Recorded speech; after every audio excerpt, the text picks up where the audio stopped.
Hello every one, എവർക്കും Hajas ക്ലാസ്സസിന്റെ മെം സീരീസിലേക്ക് സ്വാഗതം. PSC പരീക്ഷകളിൽ സ്ഥിരം ചോദ്യങ്ങൾ കൊണ്ട് നിങ്ങളെ കുഴപ്പിക്കുന്ന മേഖലകളാണ് മാത്സ്, ഇംഗ്ലീഷ്, മലയാളം. അതേപോലെ തന്നെ ഒന്ന് ശ്രദ്ധിച്ചാൽ നിങ്ങൾക്ക് നന്നായിട്ട് മാർക്ക് സ്കോർ ചെയ്യാൻ കഴിയുന്ന ഒരു ഏരിയ കൂടിയാണ് ഇവ മൂന്നും. സോ ഈ മൂന്ന് മേഖലകളിൽ നിന്നും നിങ്ങൾക്ക് ആവശ്യമായിട്ടുള്ള സപ്പോർട്ട് നൽകുന്നതിന് വേണ്ടി മുൻവർഷ ചോദ്യങ്ങളിലൂടെയും ചില സുപ്രധാന പോയിന്റുകളിലൂടെയും നിങ്ങളെ കൊണ്ടുപോകുന്ന ഫ്രീ സീരീസ് ആണ് മെം. സോ ഇന്ന് നമ്മൾ മെം സീരീസിലെ ഇംഗ്ലീഷ് ക്ലാസ്സിലാണുള്ളത്. 53/25 നോട്ടിഫിക്കേഷൻ പ്രകാരം നടന്നിട്ടുള്ള പരീക്ഷയിലെ ചില ചോദ്യങ്ങളാണ് നിങ്ങളുടെ മുന്നിലേക്ക് ഞാൻ കൊണ്ടുവന്നിട്ടുള്ളത്. സോ നമുക്ക് ഡിസ്കസ് ചെയ്യാം. ഒന്നാമത്തെ ചോദ്യം, none of us played the game well. None of us played the game well. നമ്മളിൽ നിന്നും ആരും ആ ഒരു ഗെയിം നന്നായിട്ട് കളിച്ചിട്ടില്ല. ഓപ്ഷൻസ് നോക്കുമ്പോൾ നമുക്ക് മനസ്സിലായി ക്വസ്റ്റ്യൻ ടാഗ് ആണെന്ന് അല്ലേ. ക്വസ്റ്റ്യൻ ടാഗ് ഒരു പ്രൊനൗണും അതിനു മുന്നേ ഒരു ഓക്സിലറി വെർബും കൂടി ചേരുന്നതാണ് ക്വസ്റ്റ്യൻ ടാഗ് എന്ന് പറയുന്നത്. അപ്പോൾ ക്വസ്റ്റ്യൻ ടാഗിൽ ഒരു ഓക്സിലറി വെർബും വേണം, ഒരു പ്രൊനൗണും വേണം. അപ്പോൾ ഓക്സിലറി വെർബ് നമ്മൾ സെലക്ട് ചെയ്യേണ്ടത് ഇവിടെ തന്നിട്ടുള്ള വെർബിൽ നോക്കിയാണ്. സോ ഇവിടെ പ്ലേഡ് V2 ആണ്. V2 ആണെങ്കിൽ ഡിഡ് ആണ് ഓക്സിലറി ആയിട്ട് എടുക്കേണ്ടത് എന്ന് നമുക്കറിയാം. ഓപ്ഷൻ സി ഒഴികെ ബാക്കി എല്ലാത്തിലും ഡിഡ് വന്നിട്ടുണ്ട്. ദെൻ പിന്നെ നമ്മൾ ശ്രദ്ധിക്കേണ്ടത് തന്നിരിക്കുന്ന സെന്റൻസ് പോസിറ്റീവ് ആണോ നെഗറ്റീവ് ആണോ എന്ന് നോക്കണം. തന്നിരിക്കുന്ന സെന്റൻസ് പോസിറ്റീവ് ആണെങ്കിൽ ക്വസ്റ്റ്യൻ ടാഗ് നെഗറ്റീവ് ആയിരിക്കും. നേരെ മറിച്ച് തന്നിരിക്കുന്ന സെന്റൻസ് നെഗറ്റീവ് ആണെങ്കിൽ ക്വസ്റ്റ്യൻ ടാഗ് പോസിറ്റീവ് ആയിരിക്കും. നേരെ ഓപ്പോസിറ്റ് ആണ്. സോ ഇവിടെ നമുക്ക് നോക്കാം. ഇവിടെ നൺ, ഈ ഒരു നൗണ്, നൺ എന്ന നൗണ് അത് ഇറ്റ് സെൽഫ് നെഗറ്റീവ് ആണ് അല്ലെ. ആ നൗൺ തന്നെ നെഗറ്റീവ് ആണ്. സോ നമ്മുടെ തന്നിരിക്കുന്ന സെന്റൻസ് നെഗറ്റീവ് ആണ്. അപ്പൊ നമുക്ക് ക്വസ്റ്റ്യൻ ടാഗ് ആയിട്ട് പോസിറ്റീവ് ആണ് വേണ്ടത്. അപ്പൊ നെഗറ്റീവ് ആയിട്ടുള്ള ഡിഡിൻ ബി എ നമുക്ക് വെട്ടാം. ദെൻ പ്രൊനൗണിലേക്ക് വരുന്ന സമയത്ത് ഇവിടെ അസ് ആണ് വന്നിട്ടുള്ളത്. എപ്പോഴും ക്വസ്റ്റ്യൻ ടാഗിലെ പ്രൊനൗൺ അത് സബ്ജക്റ്റിനെ കുറിക്കുന്ന പ്രൊനൗൺ ആയിരിക്കും അല്ലെ. സബ്ജക്റ്റിനെ കുറിക്കുന്ന പ്രൊനൗൺ അറിയാലോ. ഹി, ഷീ, ഇറ്റ് ഒക്കെയാണ് സബ്ജക്റ്റിനെ കുറിക്കുന്നത്. ദെൻ ഹിം ഒക്കെ ഒബ്ജക്റ്റിനെ കുറിക്കുന്നതാണ്. അസ് ഒക്കെ ഒബ്ജക്റ്റിനെ കുറിക്കുന്നതാണ്. അസിന്റെ സബ്ജക്റ്റീവ് ഫോം വി ആണ്, അഥവാ ഡിഡ് വി. ഓപ്ഷൻ ഡി ആണ് ഉത്തരമായിട്ട് വരുന്നത്. സെറ്റ് അല്ലേ? ഓക്കെ അല്ലേ? ദെൻ അടുത്ത ചോദ്യം, if you have reach the venue at the right time you dash the chief guest. നീ ആ ഒരു പ്രോഗ്രാമിന്റെ സ്ഥലത്ത് കൃത്യസമയത്തിൽ എത്തിയിരുന്നു എങ്കിൽ ചീഫ് ഗസ്റ്റിനെ നിനക്ക് കണ്ടുമുട്ടാമായിരുന്നു. അപ്പൊ ഇത് ഇഫ് ക്ലോസിലെ മൂന്നാമത്തെ ഫോമാണ്. അപ്പൊ ഈ ഒരു റൂള് മാത്രം ഞാൻ പറയാം. ഇഫ് ക്ലോസിൽ സബ്ജക്റ്റിന് ശേഷം ഹാഡ് പ്ലസ് V3 ആണെങ്കിൽ അല്ലെ. ഇവിടെ സബ്ജക്റ്റ് ഹാഡ് V3. മെയിൻ ക്ലോസിൽ എന്ത് വരും? ഇഫ് ഉള്ള ക്ലോസ് ഇഫ് ക്ലോസ് ആണ്. അതിലെ കോമയ്ക്ക് ശേഷം വരുന്നത് മെയിൻ ക്ലോസ് ആണ്. അവിടെ സബ്ജക്റ്റിന് ശേഷം മോഡൽ ഓക്സിലറി അല്ലെ, വുഡ് അല്ലെങ്കിൽ കുഡ്. ഇവിടെ എല്ലായിടത്തും കുഡാണ് വന്നിട്ടുള്ളത് അല്ലെ. അപ്പൊ നമുക്ക് കുഡ് പ്ലസ് ഹാവ് പ്ലസ് അല്ലെങ്കിൽ വുഡ് ഹാവ് പ്ലസ് V3. ഒന്നും കൂടി പറയാം. ഇഫ് ക്ലോസിൽ സബ്ജക്റ്റിന് ശേഷം ഹാഡ് പ്ലസ് V3 ആണെങ്കിൽ മെയിൻ ക്ലോസിൽ സബ്ജക്റ്റിന് ശേഷം മോഡൽ ഓക്സിലറിയുടെ സെക്കൻഡ് ഫോം അഥവാ വുഡ്, കുഡ് പോലുള്ളവയും ഹാവ് പ്ലസ് V3 ആണ് വേണ്ടത്. ഓപ്ഷനിൽ കുഡ് ഹാവ് പ്ലസ് V3 എവിടെ വന്നിട്ടുണ്ട്? ഓപ്ഷൻ എയിൽ കുഡ് ഹാവ്, ഇത് V3 ആണ്. കുഡ് ഹാവ് മീറ്റ് എന്ന് പറയുന്നത് V1 ആണ്. നമുക്ക് V1 അല്ല V3 ആണ് വേണ്ടത്. സോ ഓപ്ഷൻ എ ആണ് ഉത്തരം. സെറ്റ് അല്ലേ? ദെൻ മൂന്നാമത്തെ ചോദ്യത്തിലേക്ക് വരാം. ചേഞ്ച് ഇൻ ടു റിപ്പോർട്ടഡ് സ്പീച്ചിലേക്ക് മാറ്റാനാണ്. He said will you listen to such an advice. ആ ഒരു ഉപദേശം നീ ശ്രദ്ധിക്കില്ലേ എന്നുള്ളതാണ് ചോദ്യം. അപ്പൊ ഇതൊരു അസേർട്ടീവ് സെന്റൻസ് അല്ല, ഇൻട്രോഗേറ്റീവ് സെന്റൻസ് ആണ്. ചോദ്യത്തെ കുറിക്കുന്ന സെന്റൻസ് ആണ്. സോ ഇതിനെ റിപ്പോർട്ട് ചെയ്യുമ്പോൾ നമ്മൾ എന്ത് ചെയ്യണം? ആദ്യം ഹി ആസ്ക്ഡ് എന്ന് കൊടുക്കണം. എല്ലാത്തിലും അങ്ങനെയുണ്ട്. ദെൻ ഇത് വിൽ ഓക്സിലറിയിൽ തുടങ്ങുന്ന ചോദ്യമാണ്, അഥവാ യെസ് ഓർ നോ ക്വസ്റ്റ്യൻ ആണ്. യെസ് ഓർ നോ ക്വസ്റ്റ്യൻ ആണ് എങ്കിൽ അവിടെ കണക്റ്റിംഗ് വേർഡ് ആയിട്ട് നമ്മൾ ഇഫ് അല്ലെങ്കിൽ വെദർ യൂസ് ചെയ്യും അല്ലെ. അപ്പൊ നമുക്ക് തന്നിരിക്കുന്നതിൽ എല്ലാത്തിലും വെദർ ഉണ്ട്. ഓക്കെ അല്ലേ? ഇനി അടുത്തതായിട്ട് നമ്മൾ ചെയ്യേണ്ടത്, സെന്റൻസിൽ യു കണ്ടാൽ, റിപ്പോർട്ടഡ് സെന്റൻസിൽ യു കണ്ടാൽ അതിനർത്ഥം എന്താണ്? കേട്ടിരിക്കുന്ന ആളെയാണ് സൂചിപ്പിക്കുന്നത്. അപ്പൊ യു ഒന്നെങ്കിൽ ദേ ആയിട്ട് മാറും, അല്ലെങ്കിൽ ഹി ആയിട്ട് മാറും, ഷീ ആയിട്ടൊക്കെ മാറും. അപ്പൊ എല്ലാ സ്ഥലത്തും ദേ എന്ന് തന്നെ വന്നിട്ടുണ്ട്. അപ്പൊ അവിടെയും നമുക്ക് ഉത്തരത്തിലേക്ക് എത്താൻ കഴിഞ്ഞിട്ടില്ല. ദെൻ അടുത്തത് വില്ലാണ്. നമ്മൾ ക്വസ്റ്റ്യൻ ആയിട്ടുള്ള ഒരു സെന്റൻസിനെ റിപ്പോർട്ട് ചെയ്യുമ്പോൾ ആദ്യം സബ്ജക്റ്റ് എഴുതണം, പിന്നെയാണ് ഓക്സിലറി എഴുതേണ്ടത് അല്ലെ. ഇവിടെ ചോദ്യത്തിൽ ആദ്യം ഓക്സിലറി വെർബും പിന്നെ സബ്ജക്റ്റുമാണ് വന്നിട്ടുള്ളത്. പക്ഷെ നമ്മൾ അതിനെ ക്വസ്റ്റ്യൻ ആക്കുന്ന സമയത്ത് ആദ്യം സബ്ജക്റ്റും പിന്നെ ഓക്സിലറിയാണ്. എല്ലാത്തിലും ആ ഒരു ക്രമം കറക്റ്റ് ആണ്. ദെൻ വിൽ എന്തായി മാറണം? വുഡ് ആയിട്ട് മാറണം. അപ്പൊ ഇവിടെ ഓപ്ഷൻ സിയിൽ ഒഴികെ എല്ലാത്തിലും വില്ല് വുഡ് ആയിട്ട് മാറിയിട്ടുണ്ട്. ദെൻ വില്ല് വുഡായി കഴിഞ്ഞാൽ ശേഷം V1 ആണോ V2 ആണോ കൊടുക്കേണ്ടത്? V1 ആണോ V2 ആണോ കൊടുക്കേണ്ടത് എന്ന് ചോദിച്ചാൽ V1 ആണ് അല്ലെ. V1 ആണ് കൊടുക്കേണ്ടത് അല്ലെ. ഇവിടെ വുഡുണ്ട്, ഇവിടെ വുഡുണ്ട്, ഇവിടെ വുഡുണ്ട്. ശേഷം നമുക്ക് ലിസൺ എന്ന വേർബ്, ലിസൺ എന്ന് പറയുന്നത് V1 ആണ് അല്ലെ. വിൽ യു ലിസൺ V1 ആണ്.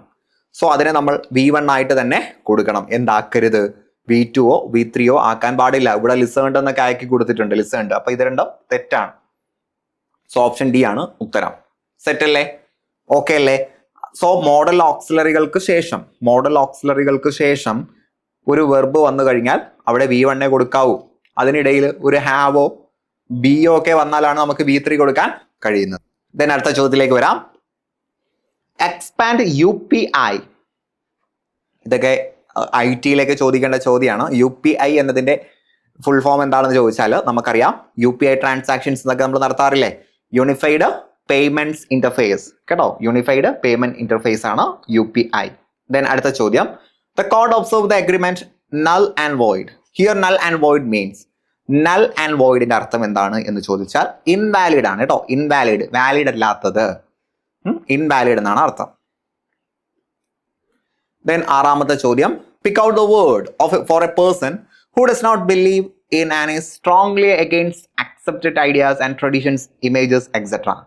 ഒരാൾക്ക് വ്യവസ്ഥാപിതമായിട്ടുള്ള ആശയങ്ങളോ പാരമ്പര്യങ്ങളോ ചിത്രങ്ങളോ ഒന്നും അയാൾക്ക് വിശ്വാസമില്ല എന്ന് മാത്രമല്ല, അതിനെയെല്ലാം നേരെ ഓപ്പോസിറ്റ് നിൽക്കുന്ന ആള്. വിശ്വാസങ്ങൾക്കും പാരമ്പര്യങ്ങൾക്കും അനുസരിച്ചുള്ള ബിംബങ്ങൾക്കും നേരെ ഓപ്പോസിറ്റ് നിൽക്കുന്ന ആൾ. ഇത് നമ്മൾ ക്ലാസ്സിലേക്ക് പറഞ്ഞിട്ടുള്ളതാണ്. ഓപ്ഷൻ എ ഐക്കണോക്ലാസ്റ്റ്, അതാണ് ഉത്തരം. സെറ്റ് അല്ലേ? ദെൻ ഓട്ടോക്രാറ്റ് എന്ന് പറഞ്ഞാൽ എന്താണ്? ഒരു രാജ്യത്ത് സ്വയം ഭരണം നടത്തുന്നത് എന്ന അർത്ഥത്തിനാണ് ഓട്ടോക്രാറ്റ്. ഡിപ്ലോമാറ്റ് എന്ന് പറഞ്ഞാൽ നയതന്ത്രജ്ഞൻ. ആഗ്നോസ്റ്റിക് എന്ന് പറഞ്ഞാൽ എന്താ? സന്ദേഹവാദി, ദൈവം ഉണ്ടോ ഇല്ലയെന്ന് ഉറപ്പില്ലാത്ത ആള് അല്ലേ. എല്ലാ ഓപ്ഷൻസും നമ്മൾ ക്ലാസ്സുകളിൽ ഡിസ്കസ് ചെയ്തതാണ്. സെറ്റ് അല്ലേ? ദെൻ അടുത്ത ചോദ്യം സബ്ജക്റ്റ് വേർബ് എഗ്രിമെന്റിൽ നിന്നാണ്. The quality of the oranges dash not satisfactory. ആ ഒരു ഓറഞ്ചിന്റെ ക്വാളിറ്റി എന്തല്ല?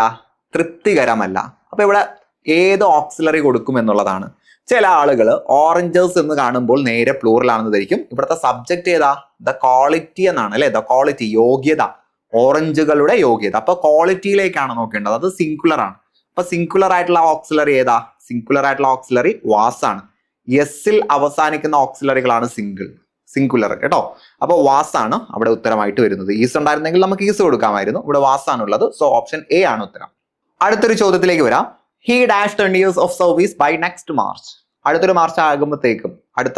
മാർച്ച് ആകുമ്പോൾ അയാൾ 10 വർഷത്തെ കാലാവധി പൂർത്തിയാക്കിയിട്ടുണ്ടാകും. ഇതാണ് ചോദ്യം. ഈ ഒരു ചോദ്യം PSC ക്യാൻസൽ ആക്കിയിട്ടുണ്ട്.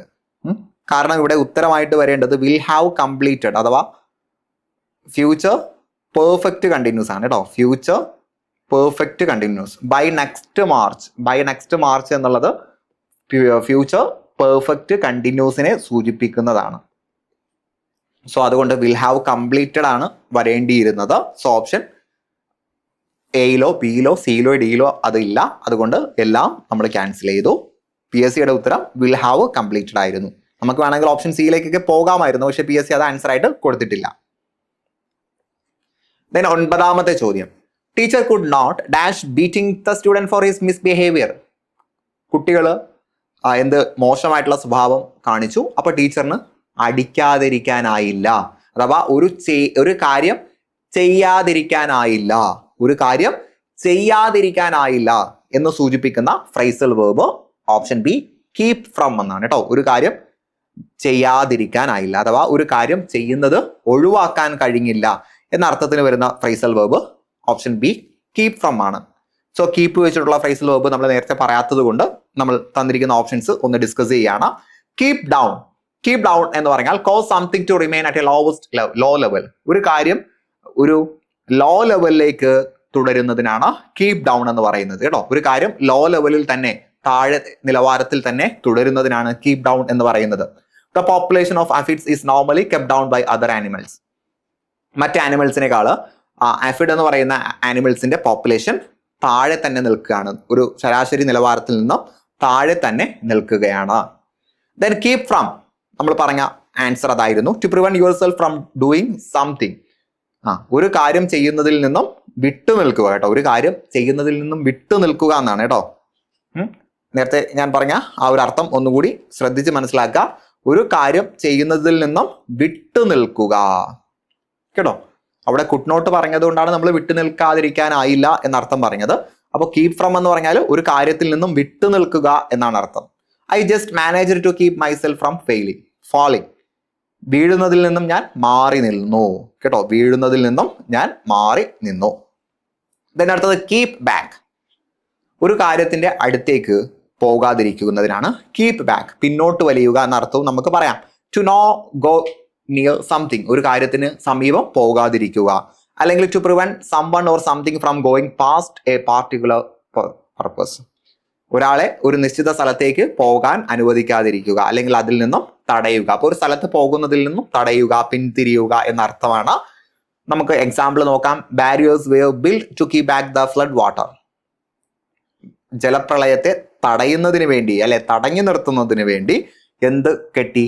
അണക്കെട്ടുകൾ, തടസ്സങ്ങൾ, ബാരിയേഴ്സ് കെട്ടിയിട്ടുണ്ട്. ദെൻ കീപ് എവേ, അകറ്റി നിർത്തുക എന്ന അർത്ഥമാണ് അല്ലെ. An apple a day keep the doctor away എന്ന് കേട്ടിട്ടുണ്ട് അല്ലെ.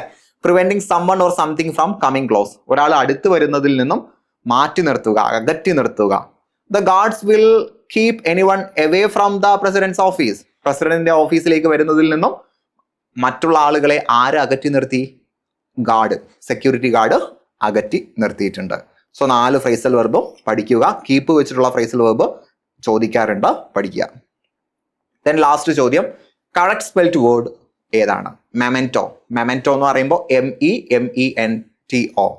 ഓപ്ഷൻ സി ആണ് ഉത്തരം കേട്ടോ. ഓപ്ഷൻ സി ആണ് ഉത്തരമായിട്ട് വരുന്നത്. സോ ഡിയർ ഫ്രണ്ട്സ്, 10 ചോദ്യങ്ങൾ നമ്മൾ ഡിസ്കസ് ചെയ്തിട്ടുണ്ട്.